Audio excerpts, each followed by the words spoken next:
Welcome back. We are working our way through the Convention on Contracts for the International Sale of Goods. We said that the CISG is a contracting system, and a contracting system does three things. It tells us what is a valid contract. It sets out the rules for the formation of a contract. It tells us how do we know when a contract has been performed, or how do we know when the contract is breached. And finally, it provides remedies. And those remedies usually come in the form of damages, monetary damages. So in this lecture, we're going to be looking at damages payable because of the CISG. And we are also going to look at defenses, reasons why a defendant would not have to pay damages even though it had failed to perform. A defense is sort of a legal excuse, a legal explanation of why you don't owe the damages. So we know that the CISG includes provisions for monetary damages. Last time we talked a lot about non-monetary damages. Today we're going to focus on monetary damages, money damages. And the CISG includes provisions for monetary damages for both the buyer and the seller. Now, the party that's claiming damages must prove two things. It must prove the existence of the damages, that I was actually injured by the breach of the contract, and must also prove the amount. How much was I damaged? What was the extent of my damages? And we also have to establish a causal relationship between the damages and the breach. The breach, the failure to perform, must have caused the damages. The CISG also provides defenses for the failure to perform, meaning, yes, I breached the contract, I failed to perform, however, I'm not liable because of a defense. A defense in the law is simply saying everything you say is true, but I'm not liable.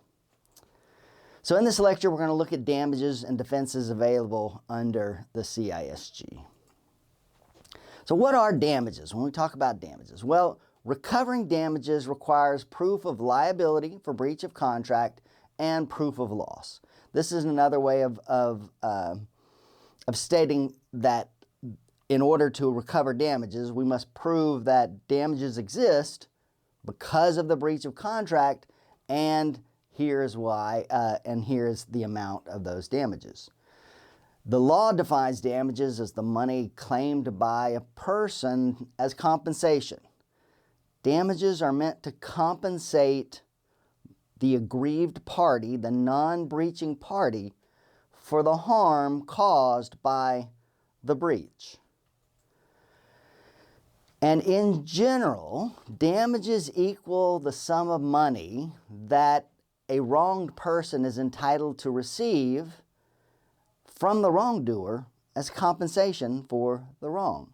So if I have a contract to sell you my computer for $500 and I fail to perform, I fail to sell you the computer, which means you've got to go out onto the market and buy a substitute good, a substitute computer, and maybe it costs you $700.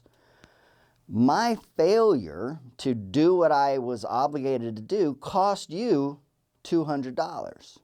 So that's damages. You're entitled to receive the $200 to make you whole. That's going to be adequate compensation. You don't get $500. You don't get the actual computer. Instead, you get the difference between the contract price and the market price, because that's the amount that you were damaged by. In general, we call this an expectation interest. A party is entitled to receive their expectation interest. What the CISG is that a party must be put in as good a position as it would have been in had the contract been performed. So under that analogy that I breach a contract to sell you a computer for $500, what the contract called for was you to give me $500 and me to give you a computer. But instead, you had to go out onto the market and spend $700 to obtain a comparable computer. In order to make you whole, in order to fulfill your expectation, I must pay you $200, because that gives you an effective rate of you spent $500 for a computer. It puts you in the position you would have been in had your expectations been met.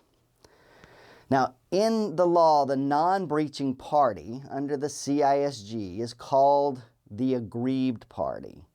And we call them the aggrieved party. Don't think of it so much as innocent or guilty. It simply says the party suffering damages, the aggrieved party, the party that did not fail to perform.